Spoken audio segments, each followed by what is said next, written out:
appreciate all the singing. It's really cool. I was thinking just now about, I think it was Dr. Carper who was talking in class about how all the body works together, and I think we can really see that here as we get to see people that sing and people that do skits and people like Scott and just, all the different parts working together.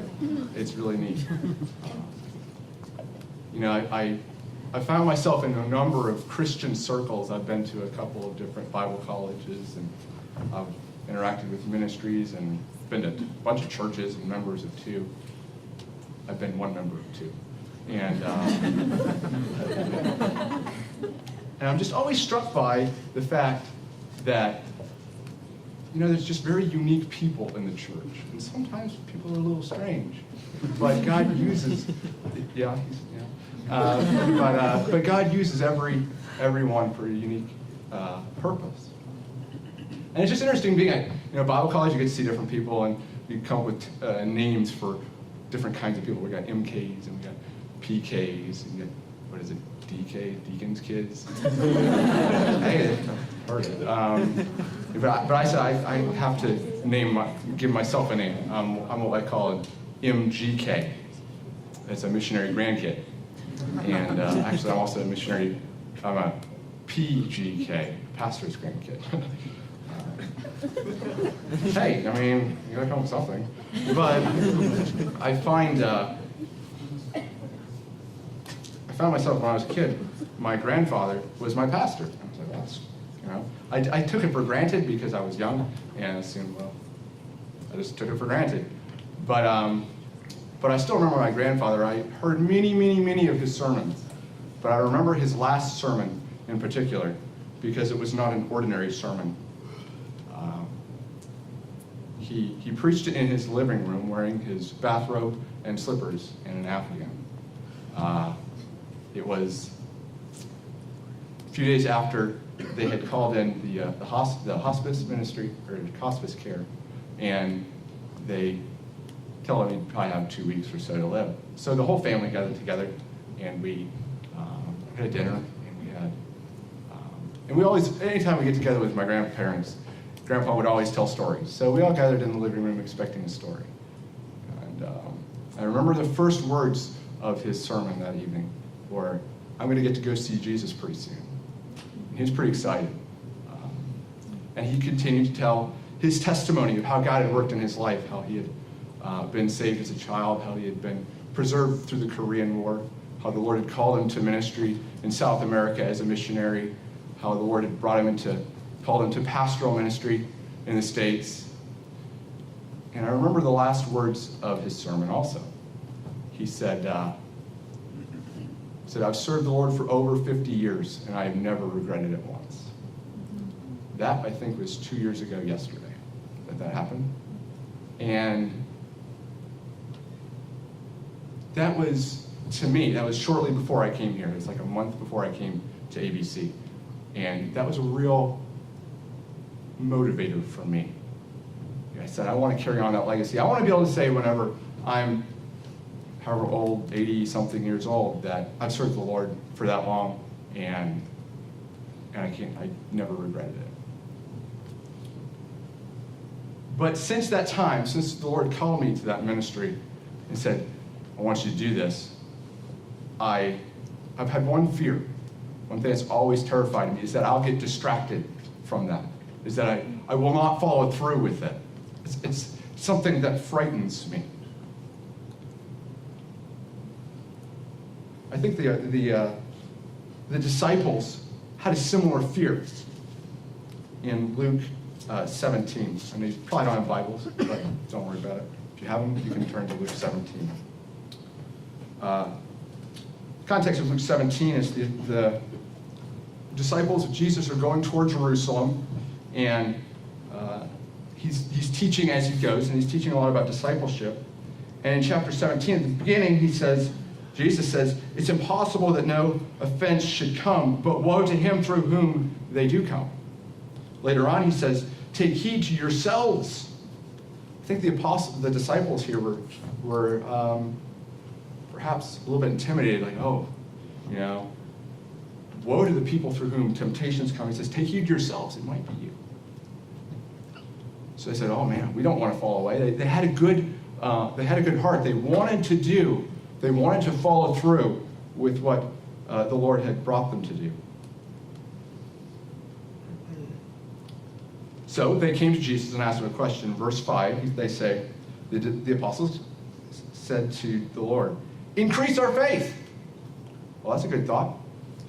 And Jesus replies in verse 6, he says, so the Lord said, if you have faith as a mustard seed, you can say to this mulberry tree, be pulled up by the roots and be planted in the sea, and it would obey you. Jesus says, you don't need more faith. Your problem is not that you don't have, your problem is not that you don't have the quantity of faith, but you don't have the quality. He goes on and says, and which of you having a servant plowing or tending sheep will say to him when he comes in from the field, come at once and sit down to eat?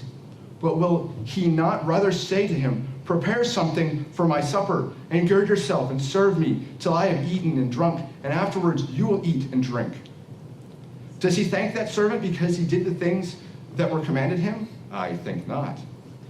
So likewise you, when you have done all those things which you are commanded, say, we're unprofitable servants. We have done what was our duty to do. Jesus says, you don't need more faith. Just a little bit of faith can do great things. What you need is a quality of faith, the right quality of faith. And then he goes on to explain to him what that quality of faith looks like. He talks about the servant coming in, and he says, the servant wouldn't even expect to be fed right away, because the servant knows what I do is I go in, then I'm going to serve the master, and then I'll get to eat. That's what's expected.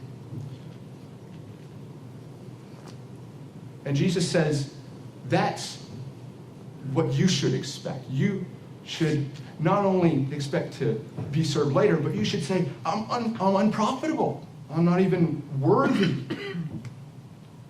Why is he pointing out this expectation? Because expectation reveals one's motivation. Expectation reveals our motivations. What he's saying is that you need to take a look at your motivation. You need to have a faith that is motivated by grace.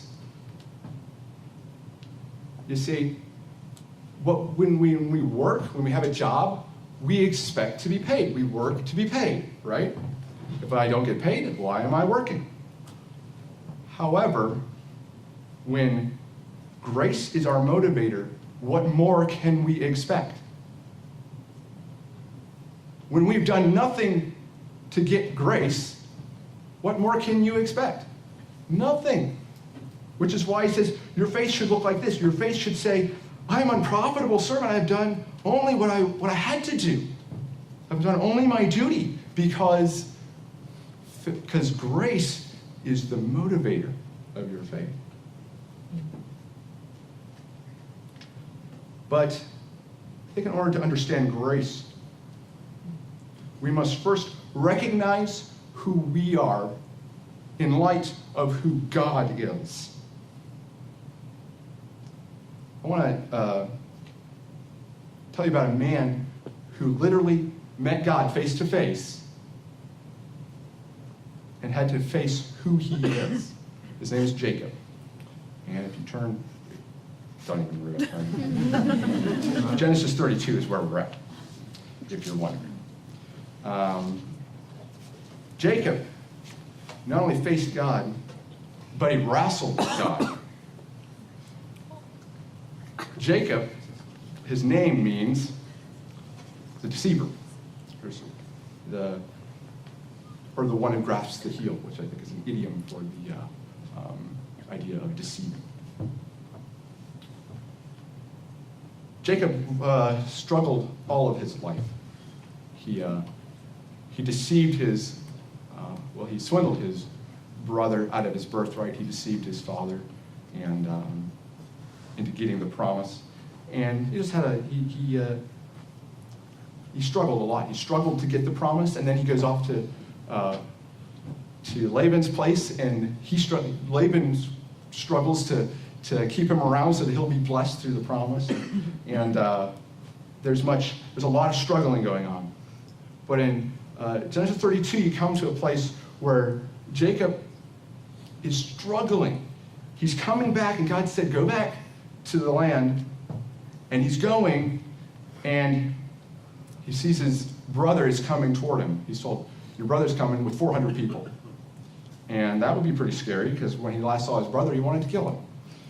So he finds himself the night before all by himself. And I expect he was probably praying all by himself, and it was a very scary time. But and he finds himself, I don't know how this happened. It must have been strange. Maybe he got jumped and started wrestling with some person. He doesn't know who this person is because it's dark. But he wrestles with this man through the night, and nobody seems to get an advantage. They're just struggling. And as the day begins to break, this man touches him. I don't know if he hit him really hard or he touched him, but his hip just out of joint, just like that. I think at that point, Jacob realized that this was no man, this was actually God. And, I don't know a whole lot about wrestling. I haven't done it in a long time, but I'm pretty sure you can't really wrestle much if your hip is out of joint. You're not wrestling anymore, which is why I think now he just grabs onto this person because he knows it's God. He's like, I've seen God, and I am in trouble. I am in trouble because I've seen God. And that's why he says, let me go. Jacob says, don't let me go unless you bless me, or I'm in trouble. I'm going to die. And this is when he says, he now knows he's facing God. He's looking at God. And what does God say to him? He says, what is your name? Which seems kind of strange to us. But what does he respond? I am Jacob, which means I'm the deceiver. I am not, he's saying, I am not a good person. I'm Jacob, a deceiver. I'm a terrible person. And he says, and as he's facing God, he says, you're God, and I'm not. See, he's been struggling all of his life for this promise. And now he realizes that this is one blessing he's not going to get unless he gives up this struggle. He struggled for the promise. He's still struggling to keep the promise. And he's coming to see his brother, who he's afraid is going to kill him and take the promise from him. But now he realizes he's not going to be able to struggle and win to get this promise. He's got to surrender. And he does. He says, I'm Jacob.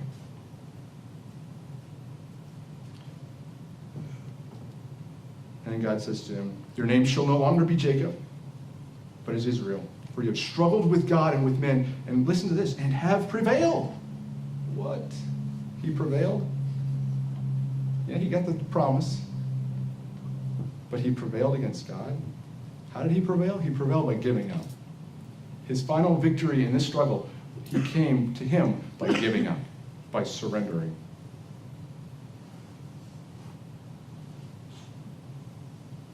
Jacob comes away from this struggle with a new name, named Israel. He comes away with a new walk because he is limping. He permanently has a limp. But he comes away with a new motivation. He's seen God face to face, and that's what he says. He calls the place Peniel, for I have seen God face to face, and my life is preserved. It means the face of God. He says, I have seen God face to face, and my life is preserved. That's grace. And Jacob, after this, stops wrestling because chapter 33, the first verse says, now Jacob lifted his eyes and looked, and there Esau was coming. And what does he do? He goes out there and he bows before him. He's stopped. He's not struggling for this anymore. He just says, you know what? He kills me, kills me.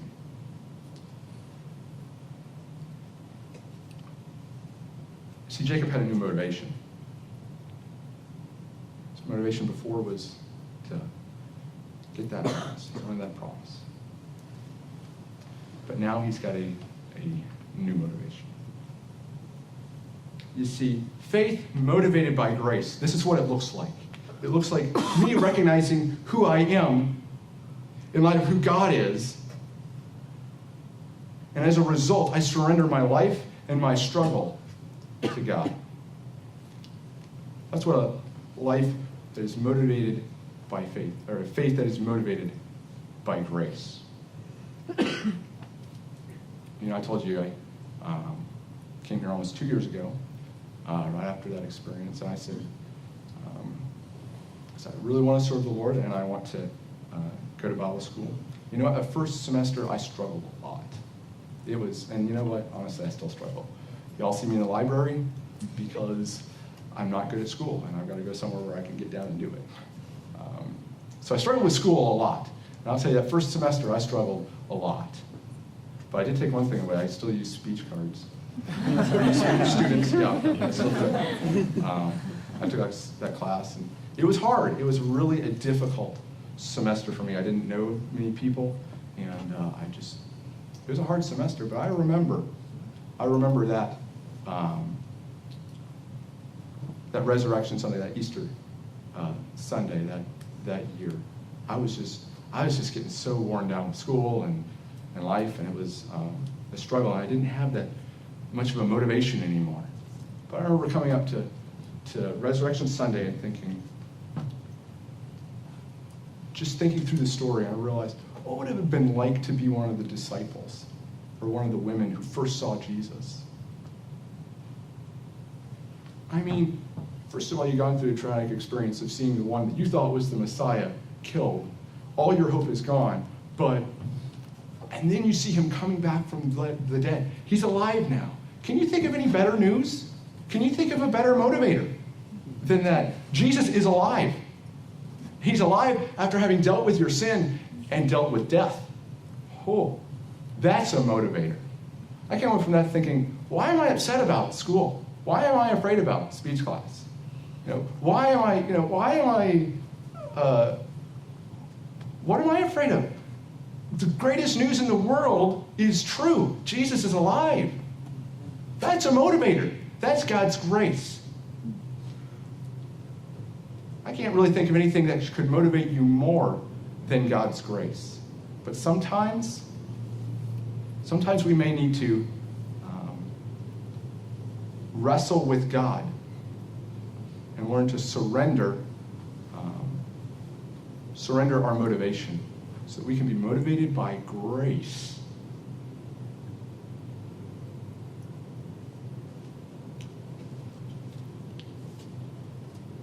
I don't know, we talk about getting passionate about God's Word, getting passionate about